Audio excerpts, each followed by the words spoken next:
Hi, I'm Nolan Dalla with Survivor Sweat, and we just started the 2023 regular season. It seems yesterday, and here we are in December, and starting with over 9,000 entrants. We are so lucky on this interview, this show, to have one of the finalists down to the final 13 survivors in the Circa Survivor Sweat contest. $9.4 million winner take all for first. Welcome to the show, Marc Spooky Goldberg. Thank you, Nolan. It's a pleasure to be here. Nice to meet you, and look forward to the next few minutes with you, my friend. This is going to be fun. Everybody in Las Vegas, anybody who plays a Survivor contest, wants to be in your shoes where you're sitting right now. I'm so really lucky. We're lucky to have you share some of your thoughts, how you got here, maybe your thoughts, about making a deal. I don't know if that's in the cards. But first, let's talk about, you, who you are. I'm not sure you have a following on social media, but a lot of people don't know you, Marc. Tell us about your background. Well, I appreciate that again, Nola. But bottom line is I started in New Jersey owning my own pest control company, was a DGen for many years, was always on the forums, probably with you at Mad Jacks, EOG, SBR, the RXs of the world, and just was a regular poster. Decided to sell my business 2006 to a big Fortune 500 company. Didn't want to be the richest man in the cemetery. Then I had to figure out what to do with the rest of my life. And I love sports, I love gambling, I love business. So we created a sports gambling website, spookyexpress.com. And I've been involved with it ever since. So, you find what you love to do for free and then find a way to make money doing it. And here we are. Yeah, and here you are, and just wow, like this is great for you financially. Get some publicity out of it. You obviously know what you're doing. We're going to talk about that. Let's talk about this season. Again, we started the Circa Survivor. I was one of those. I had 3 entries this year and busted, about midway through. Tell us your story about getting to the promised land. I'd like to hear, how it went for you. Just tell us, how the season went. Well, basically, I was at Bet Bash in August, and I have been in the Survivor contest for the last few years. Just basically, Adam was like my proxy last year. Been a friend. He's been in the industry with me for many years, so we go way back. And basically, I put in all 10 entries for the Survivor contest. Put in 1 entry for Circa Millions. To me, Circa Millions is more skill-based. I mean, these guys are sharp and everything else. Survivor, for the more recreational type gambler, I think you have a better shot. And pretty much that was it. We just basically just threw the 10 entries in. I gave Adam half the entries to utilize. I used half the entries. From there, we just basically communicated each week, made our selection, and as it started narrowing down, I basically just, we just converged in our brainstorming, and we move from there, and then we just work it all together. Pretty much the meat and potatoes. Yeah, and I've got to ask, last year's winner, or one of the co-winners, was a friend of mine. I've known on the East Coast for 25 years, named Russell Rosenblum. And Russell told this great story.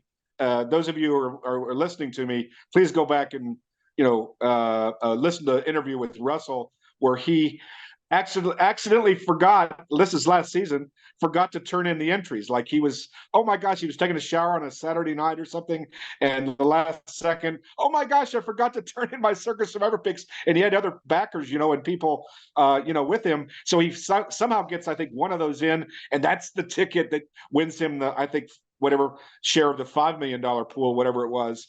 And so he had this great story about, like, he was so lucky, another 5 minutes and he wouldn't have won. So did you have any moments like that during the season? Any crossroads, I'm sure you had tough decisions, but tell us the story about again, how you kind of got here. Well, actually, no. I'm pretty much an anal type of mentality, running my own business for so many years. I'm very organized in that end of things. So it was never, we didn't have one game this year that we really lucked out on cashing. Pretty much everything that we selected panned out the way we hoped or we thought, or turned out right. So everything, like when you hope for a plan to come together, it pretty much did. on that end of it. So everything was organized. Adam is a phone call away, so he was very much aware of everything. I'm basically communicating with him all week long. He's a minority owner. I take the majority of the share, but for the most part, we're partners. I mean, like I said, he's like a fourth, fifth child to me. So going back and over those years in the Costa Rica, Punta Cana days. So we work very well together. So we're blessed in that end. I think you said you started with 10 entries with Adam, and so how did they fall by the wayside, and how long have you been down to a single entry? And by the way, there's a part two to this, and the part two is, if you have 2 or 3 tickets late in the contest, you have, as you well know, you kind of have a hedge, or you have, opportunities to diversify, or your picks. So talk about having the multiple tickets, how many you lost, and how long have you just had one ticket? Well, for the most part, like I said, I had the first 5, he had the second 5. Just as it was almost like a carrot. When we first started, I don't think either one of us thought we were going to get to this point. I have been playing Survivor Contest for a lifetime. I run my own little Survivor Contest with a couple hundred people into it as well. So I have the knowledge behind it, but I don't overthink this. This is basically a week-to-week basis. It's a Survivor Contest. Figure it out. I am not the sharp guy. I'm not the analytical guy. I go with my head. Figure out who you like and advance. Don't worry about it. 60% is going to be on here, but if this percentage goes there, who cares? Those are the same people that had Jacksonville and said, I'm not going to partner with you because I got Miami and I got Philadelphia, and they all went by the wayside. So no. So we basically started with 10. Ironically, Adam chopped up a few early on. Then I kind of caught up to him a little bit. Cincinnati was our last, when Cincinnati lost that game a few weeks ago. That was the big swing where we dropped down to 1. Up until that point, we had the 3-4 entries. But at that point, you almost started to have to play multiple entries on a team. We weren't one of those guys that were going to put all 10 on Seattle, all 10 on Detroit. We were just chopping it up to what we thought was best, because you want to survive. I mean, it's not all in type of basis at that point. Moving forward, where we're at, we just join our heads together. And I'm not one to say, hey, you take Green Bay and I'll take the Giants. You know what? You make a selection, you buy your ticket, you take your chance. So we never had any of those thoughts on that end of it. So for the last 3 weeks, we've had the 1 entry. You asked me the time, I told you how to build the watch. So pretty much we've had 1 entry since the Cincinnati game. And, we're riding on it. Yes, it's a little bit more agonizing at this point. Now, more so than ever, we overthink it. I have the final say in our entries for the most part, basically because I paid for it. But all kidding aside, it works out very well. And we're on the same page, moving forward. And, just hope for the best. All right, Spooky, great answer. And this is, we take it very seriously, and we would never want you to divulge something to your competitors that could give them an advantage. So I'm mindful and respectful of that. That being said, I don't know if you can share with us, assuming a deal is not crafted and you continue playing on, which I'm sure you're going to play for something. In your stable right now of remaining good teams, or teams that would be attractive to survivalists, do you have any really good live teams left, or have you used up all of the Philadelphias and Dallases and Baltimores? Can you share that? Yeah, absolutely. Very, very fair question. A couple thoughts. This is that thinking that everybody came with weeks ago. I have a better path to the finals. I have the better teams. This is going to work out for me. You don't understand. I have Miami over Tennessee on a Monday night. You don't have it. Everybody has these great plans until they're not great anymore. So you know what? Forget about it. Throw it all out the window. It's 1 week at a time. We do not know next week if, God forbid, Jalen Hurts gets a concussion going into the Giant game. We don't know if somebody's going to have a high ankle sprain and maybe or maybe not play. We don't know what the weather is going to be.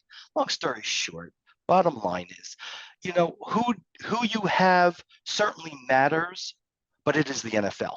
So going back to your question, I do have San Francisco left, but I'm not going to use them this week because I got to save them for Christmas. Wow. We have the Rams. We have, I mean, it's public notice, knowledge. Green Bay. We have Atlanta. We have Cincinnati. We have Tennessee. So that would probably be what is in our stable right now. We have not yet decided. Obviously, the Rams are going to be a solid pick. I think a couple people probably will be looking at New Orleans over the Giants, and hopefully Cutlets will come through again and knock whoever else is out with them.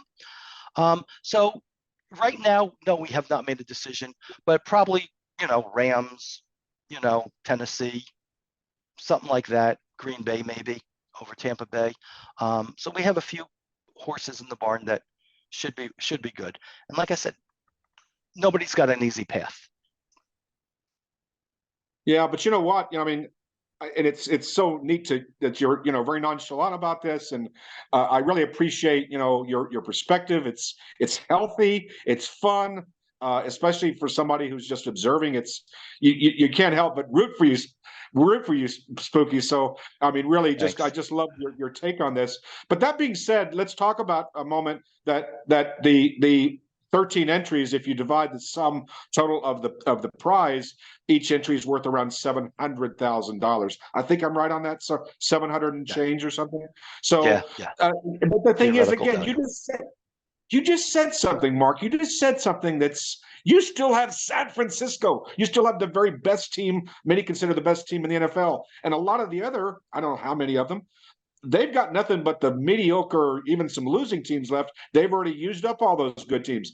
You don't use that, and if it comes to negotiations, you don't use that as an advantage, and maybe you're entitled to a little bigger cut of the pie, or is that just not even on the table for you? Well, actually, it's probably the opposite because a couple guys, most everybody have Philadelphia left. We do not with this entry. Now, grant you could say, why didn't we say Philadelphia? But we did. But that entry lost with Cincinnati. So, best laid plans don't always work out.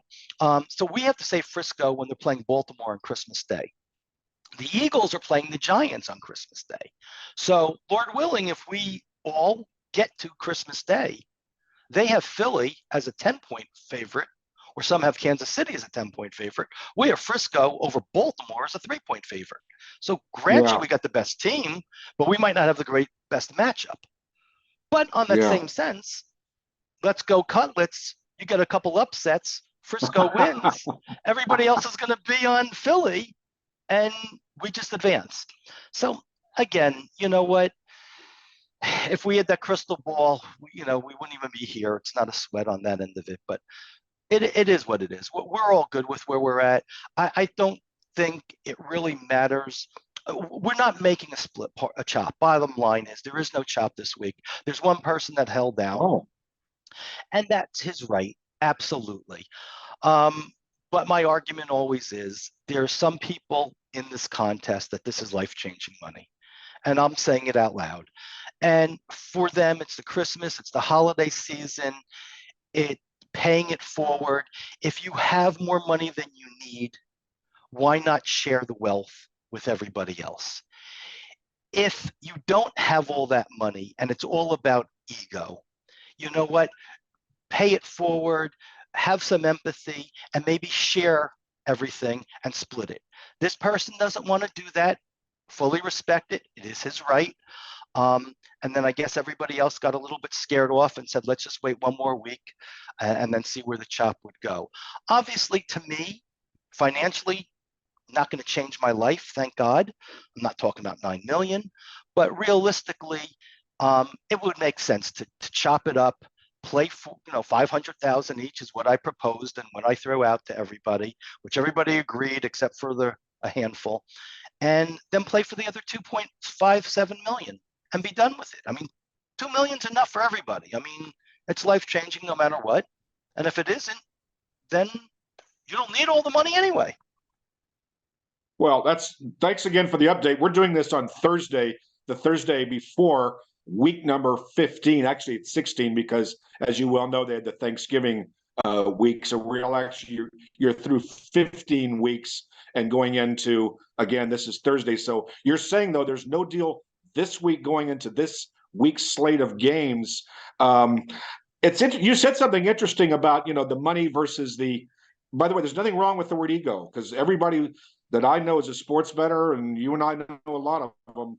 We all have egos. We want to be good at what we do, and we're going to be proud. And but what's wrong with? I don't understand why somebody wouldn't take a very generous, a split, and then playing for the 2.5 million remaining in money, which is pretty huge. And then, by the way, somebody's going to win, and we'll have their name on the check, and we'll be able to say I'm the champion. That's still just as equally, ego serving as if they didn't make a deal. So, can you maybe speculate on the motivation as to why this person or these people or people don't want to make a deal at this point? Common sense is not always common. Um, you know what? Look, everybody has their own right to make their own decision. I mean, his ego is his ego. He feels that he's best off holding on and he has an easier path, or feels that has a stronger, handicapping skill than the others to make it happen. I mean, and again, that is his right. It's just a matter to me. I guess, at our age, it's a little bit different. I mean, it's not all about it. I think, half a loaf is better than none. And since it is life changing for a handful of people in this contest, I respect that. And I think that would help everybody.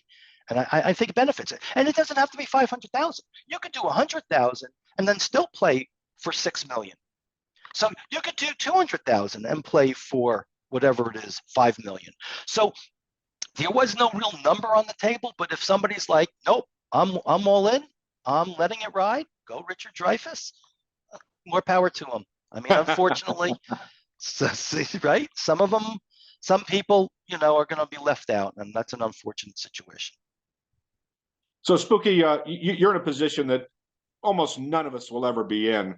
And talking about the negotiations here, how does that work? Did 12 of you or 13 of you get on the phone on a conference call? Was it a Zoom? Was it just you and him one-on-one? Or, what was the actual method, or how did you guys discuss this? You didn't meet in person, obviously, because you're not here in Las Vegas. Tell us about that. Correct. Well, Survivor Sweat has been a tremendous asset to us as well. They have the marketplace, so that's been something that has been out there for everybody to utilize over the contest. At that point, I basically just reached out once everything happened. Carnage happened last Monday, and Green Bay went down and everybody else went down. I just reached out to everybody on social media saying, if anybody's interested, let's just do this. I mean, we have our presence at Spooky Express on Twitter. I have my Fight on Spooky on Twitter. So, I mean, I just got feedback from that. It was nothing to do with it. It was self-serving, but it wasn't self-serving, if that makes sense. I mean, obviously it's peace of mind. It helps out my partner. It helps out myself.